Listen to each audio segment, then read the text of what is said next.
Assalamualaikum warahmatullahi wabarakatuh. Para mahasantri kampus CIN Tulungagung yang sangat saya banggakan, alhamdulillah wa syukrulillah, kita bertemu kembali pada kajian ilmu fikih. Semoga setiap pertemuan ini membawa manfaat, keberkahan kepada kita semua, baik di dunia maupun di akhirat. Liridha'illah wa li syafaati Rasulillah sallallahu alaihi wasallam. Lahumul Fatihah.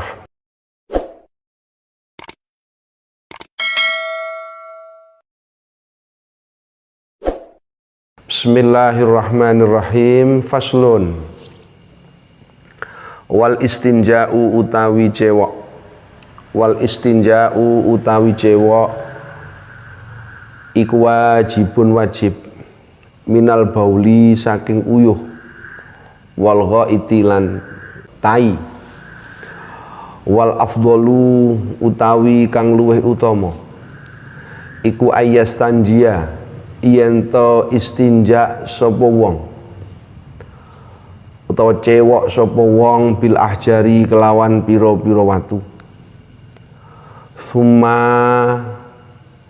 yatba'uha nuli ngetut utawa ngenutaken sapa wong ing ahjar bil mai kelawan banyu waya juzulan wenang apa ayak tasira yen to ngringkes sapa wong ngringkes alal mai ing atase banyu au ala salasati ahjarin utawa ing atase telu pira-pira watu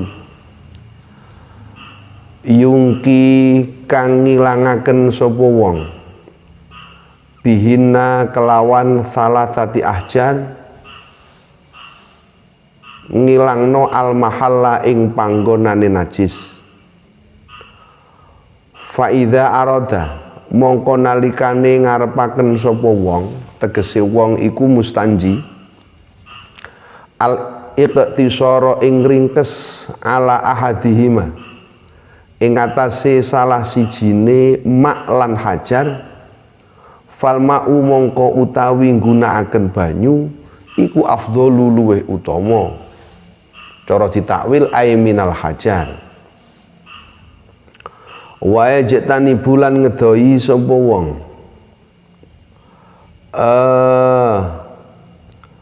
ngedoi istiqbalal kiblati ing madhep kiblat wastidbaroha lan mungkuri kiblat fissarai ing dalem ora-ora waya jetani bulan ngedohi sapa wong al baula ing nguyuh filmai ing dalem banyu arraqidi kang meneng wa tahta syajarati lan ing dalem ngisor-ngisore wit al muthmirati kang metuwoe wa fit tariqi lan ing dalem dalan wadzillilan iyub-iyub wasaqobilan bolongan wala yatakallamu lan ora kena guneman utawa ora kena ngucap sapa wong tegese mustanji alal bauli ing atase nguyuh wal ghaiti lan ngising wala yastaqbilu lan ora madhep sapa wong asamsa ing srengenge wal qamara lan ing rembulan wala yastadbiruhuma lan ora mungkuri sapa wong ing asyamsu wal qamar. Sampai sini dulu saya jelaskan. Wal istinja majibun minal bauli wal ghaiti. Istinja itu apa? Istinja itu adalah upaya seseorang untuk menghilangkan najis yang ada di badan yang disebabkan karena air kencing atau berak. Itu istinja. Upaya seseorang untuk menghilangkan najis-najis sing ana nalikane awake dhewe kencing utawa awake dhewe iku lagi ngising. Itu namanya istinja. Nah, hukum istinja itu apa? Hukum istinja ini adalah wajib. Berarti kita wajib ketika kita habis kencing wajib istinja agar kelamin kita menjadi suci. Kemudian orang habis berak itu wajib istinja, cewok coro Jawa. Kita bersihkan dubur kita agar bisa menjadi suci. Nah, ini hukum membersihkan kedua lubang ini, baik itu jalur air kencing maupun dari kotoran ketika kita berak, itu wajib keduanya untuk dibersihkan. Nah, ada dua alat atau ada dua sarana yang bisa difungsikan untuk menghilangkan kotoran ini. Bisa dengan air, bisa dengan menggunakan batu. Jadi nek awake dhewe mau membersihkan air kencing kita boleh menggunakan air. Cewek pakai air yang selama ini kita lakukan. Tapi bukan berarti hanya satu air tok itu. Oleh gak apa-apa nggunakne batu gak apa-apa. Boleh kita menggunakan itu. Artinya batu itu boleh digunakan untuk bisa menghilangkan najis, cuma dengan beberapa syarat yang harus terpenuhi. Oke. Nah, wal afdol ayastanjiya bil ahjar thumma yadba'uha bil ma. Cuma yang lebih utama ketika dua hal ini sama-sama boleh dilakukan. Pakai air itu boleh, pakai batu boleh. Ini sebuah pilihan. Ya, antara air dan batu itu sebuah pilihan. Anda boleh menggunakan air, Anda boleh menggunakan batu. Beda dengan tayamum. Wudhu dengan tayamum itu bukan sebuah pilihan, tapi sebuah alternatif ketika orang tidak lagi boleh menggunakan air, maka berpindah kepada debu. Itu sebuah alternatif ketika air sudah tidak bisa difungsikan, tidak bisa digunakan karena beberapa hal yang disebabkannya. Tapi ini bukan lagi sebuah alternatif, ini sebuah pilihan. Anda boleh pakai batu, Anda boleh pakai air. Keduanya sama-sama sarana untuk bisa mensucikan zakar maupun dubur kita. Nah, cuma sing utama ya apa? Anda campur keduanya. Bagaimana?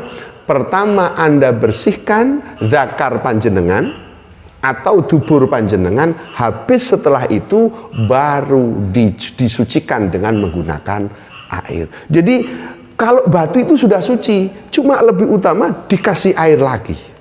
Ngono loh. Bukan berarti kok ini batu itu belum suci, enggak. Pakai batu sudah suci, pakai air tambah suci lagi, maka namanya afdol. Cuma ini wa yajuzu ayyaktasiru 'alal ma aw 'ala salasati ahjarin yungki bihinnal mahal.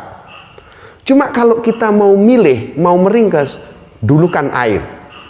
Jadi ketika ada air dan batu bagaimana? Dua-duanya boleh kita pakai atau Anda gunakan air. Ini yang nomor dua. Umpama mau nggunakno air, Anda cukup pakai batu. Satu misal nih. Anda dalam kondisi yang sangat dingin sekali.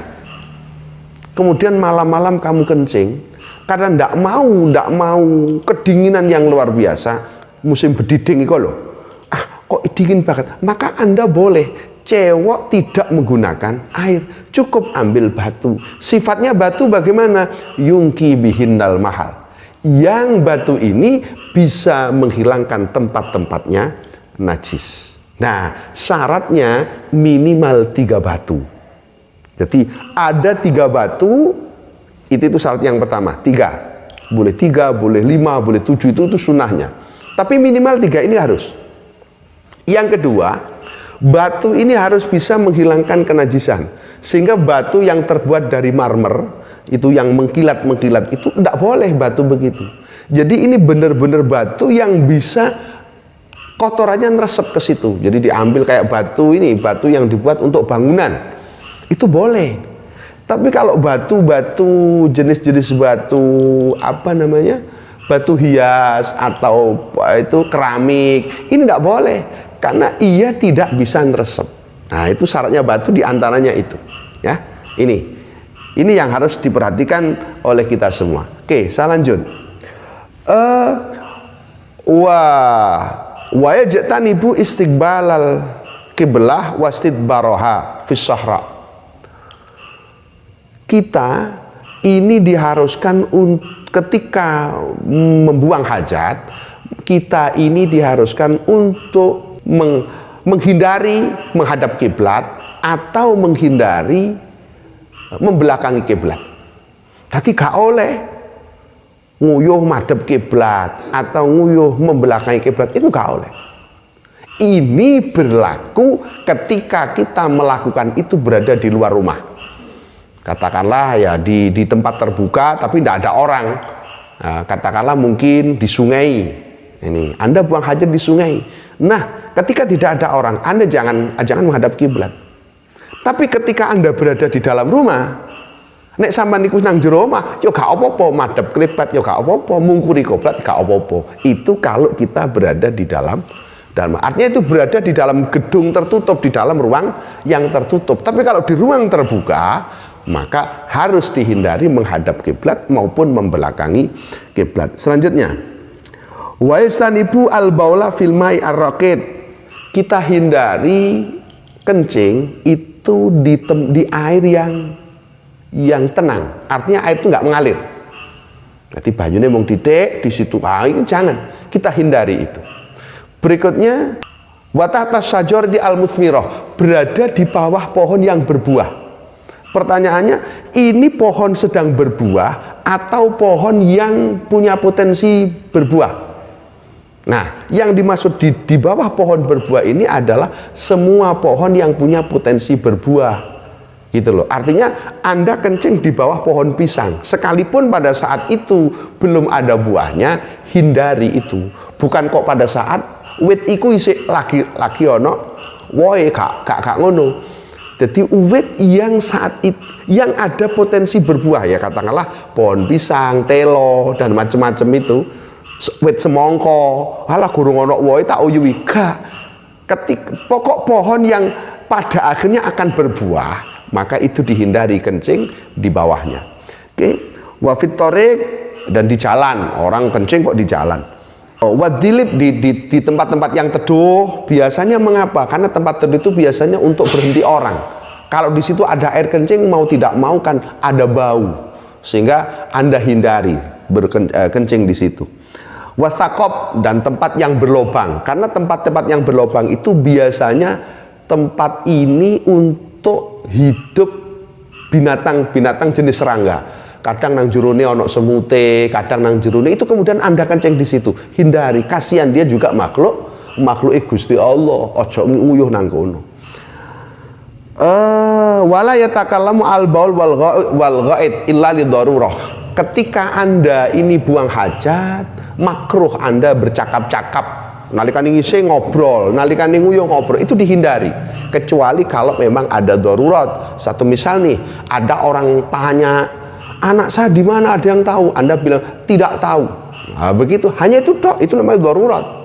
Atau orang minta bantuan panjenengan terkait apalah gitu, dan Anda mengatakan pada saat Anda sedang buang hajat, itu boleh. Tapi hanya itu tok darurat. Kalau tidak ada, tidak boleh ngobrol-ngobrol begitu.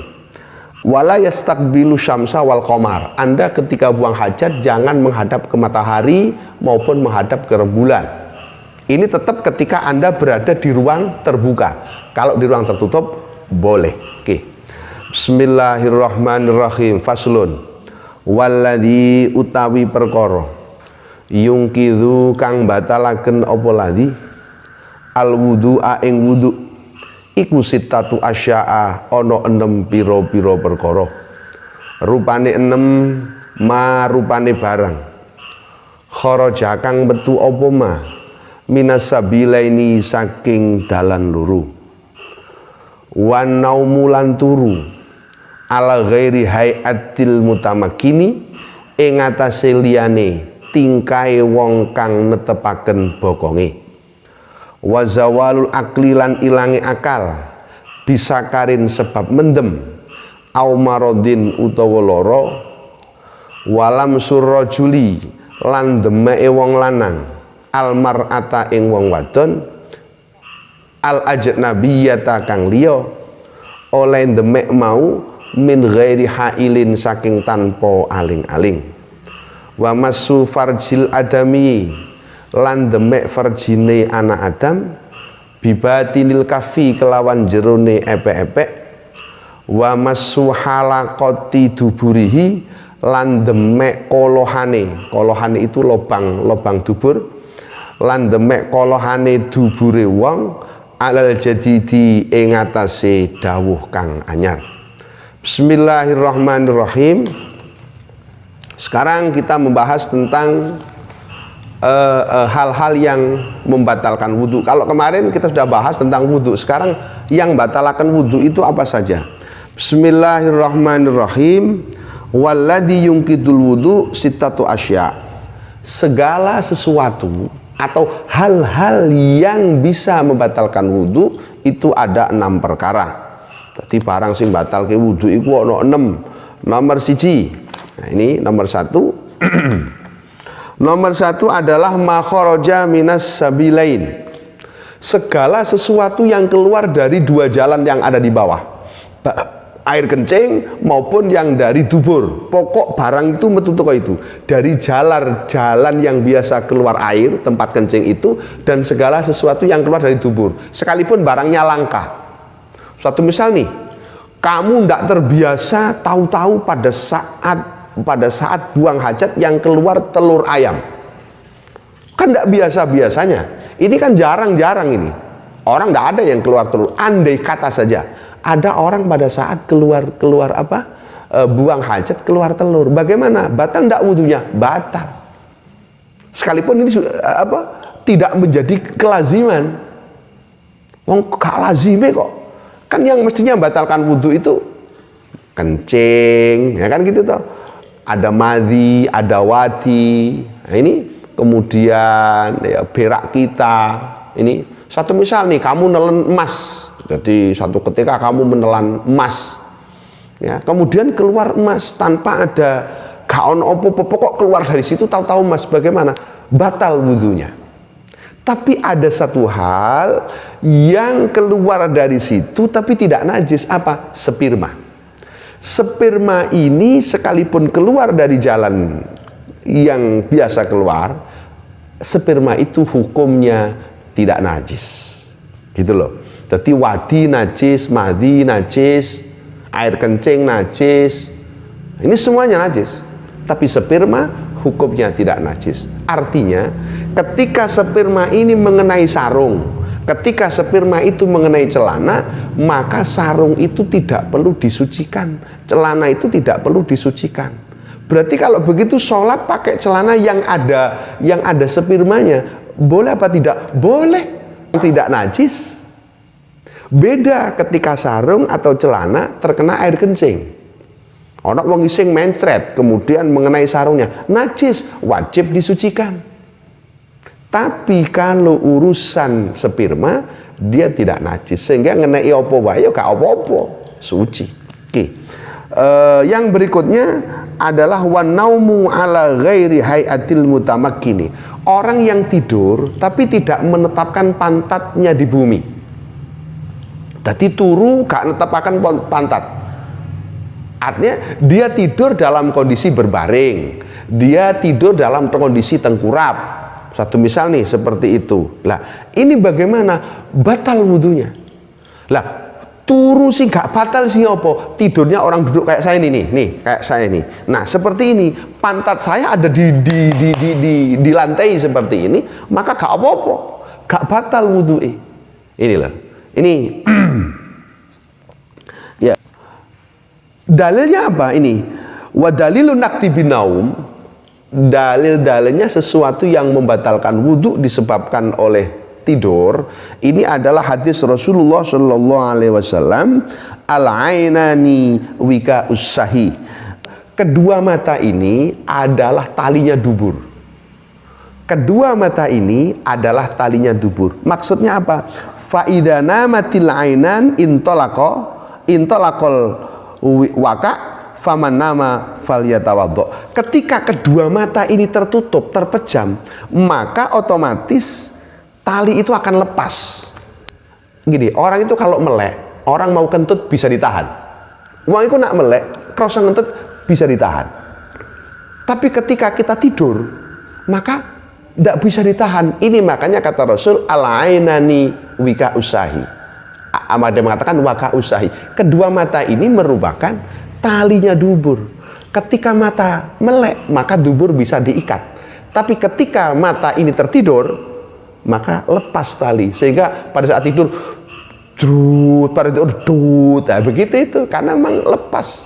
Tapi ketika orang duduk dalam kondisi duduk seperti ini, dengan sendirinya pantat itu bisa menutup pintu keluarnya angin.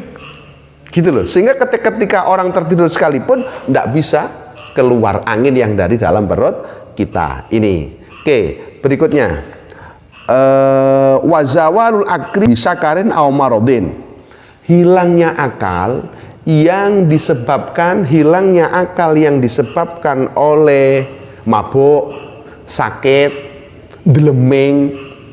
Itu loh masalahnya. Jadi sampai hilang akal. Orang yang sakit panas kemudian dia mengigau, deleming karepe dhewe, atau orang mabuk deleming karepe dhewe, kan sakit itu sakit panas yang berlebihan sehingga dia tidak bisa mengontrol. Nah, ini bisa membatalkan wudhu. Ini walaupun sebentar, kayak orang terkena epilepsi. Epilepsi itu dalam bahasa Jawa namanya penyakit ayan. Orang seperti ini kan, orang epilepsi itu ketika dia kambuh, dia hilang ingatannya, sekalipun dia 2 atau 3 menit dia hilang. Di saat itulah maka dengan sendirinya wudhunya batal. Dan yang terakhir adalah walam surrojuli almar'atal ajnabiyata min ghairi hail. Persentuhan kulit antara laki-laki dan perempuan dan orang lain yang tanpa penghalang. Begini, saya jelaskan ini. Ini, laki-laki dan perempuan itu dianggap batal. Ini, laki-laki dan perempuan itu dianggap batal. Itu dengan catatan satu, sing siji lanang, sing siji wedok, itu satu. Kedua, orang lain. Orang lain itu siapa? Mereka yang boleh untuk dinikah. Ada 14 kelompok orang yang tidak boleh dinikah. Di antaranya ibu, adik, mertua, dan macam-macam. Nah, itu. Ini. Jadi ada 14, yang 13 itu sifatnya mu'abbad, yang satu tidak. Nah, ini. Oke.